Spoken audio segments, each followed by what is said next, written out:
Sinaga, umur sekarang usia 35. 35 tahun. Kamu masih single? Masih. Sedangkan di Indonesia biasanya ada stereotip perempuan usia 35 tahun sukses, kaya, karirnya oke, tapi kalau belum menikah dianggap sesuatu yang jadi momok.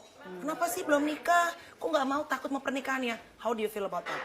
Nggak ngerasain apa-apa karena itu kan pandangan, itu kan hegemoni lah istilahnya ya. Ternyata kalau kita kan sebenarnya setiap manusia itu punya berhak punya pandangan masing-masing tentang pernikahan. Kalau aku pernah beberapa kali ngobrol gitu kalau lagi di interview, pernikahan itu bukan karena usia sebenarnya, kesiapan. Jadi kita harus tahu bahwa ini bukan karena yang lain udah menikah, ayo kita juga harus berlomba gitu. Enggak, ini kesiapan.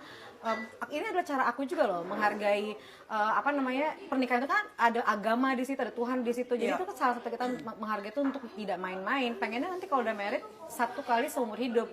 Jadi ya cari yang sebaik-baiknya. Masalah usia apa segala macam ya memang belum, dan aku juga tahu itu kan campur tangan Tuhan juga Kak. Emang jodoh yang mau dikirim, jadi santai aja, aku nggak pernah pusing tanya orang ngomong apa. Di Instagram aku itu kasar ngomongannya, ada misalnya apa paling kasar? Meskipun itu kadang-kadang dicek akun-akun palsu ya. Kok udah mau segini ya artis nggak laku-laku. Kita bukan barang, perempuan itu jangan pernah sakit hati dengar kalimat kita nggak laku-laku, karena itu kan the way kita, point of view kita terhadap diri kita ini apa. Kalau barang ya mungkin jadi sakit hati, karena point of view aku terhadap diri aku adalah wanita, perempuan, manusia. Jadi buat aku itu adalah omongan yang maksudnya kalau intelektual nggak cukup, jadi ya kita nggak perlu menjelasin apa-apa, ketawa aja, karena menurut aku ya udah nggak penting. Ada satu penelitian yang bilang bahwa generasi di bawah kita ini, nggak tahu Gen Z atau mungkin nanti generasi-generasi berikutnya, mereka takut akan pernikahan karena menurut mereka pernikahan itu adalah sesuatu yang mengerikan. Buat kamu melihat pernikahan sebagai sesuatu yang menakutkan nggak?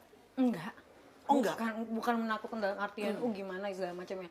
Meskipun banyak ya kasus perselingkuhan apa segala macam, tapi tidak boleh untuk main-main. Makanya berangkatnya itu emang harus yang sungguh-sungguh aja, belum tentu langgeng, agak susah mempertahankan.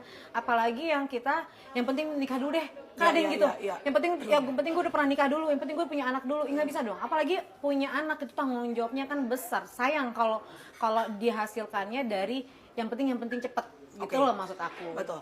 Dari banyaknya kasus perceraian yang diangkat, dan beberapa diantaranya tuh perceraiannya cukup it's rough divorce, kemudian juga kasus perselingkuhan yang akhirnya viral, ada perasaan jadi insecure nggak untuk bisa memulai bahtera pernikahan sekali seumur hidup? Karena kan kamu Batak dan kamu Kristen yang biasanya punya satu pemikiran bahwa orang Batak tuh kalau menikah sekali seumur hidup gitu ya. Orang Kristen juga biasanya gitu kan. Kalau kamu ada perasaan takut nggak dengan segala kasus-kasus yang diangkat di sosial media? Kalau insecure tidak, tapi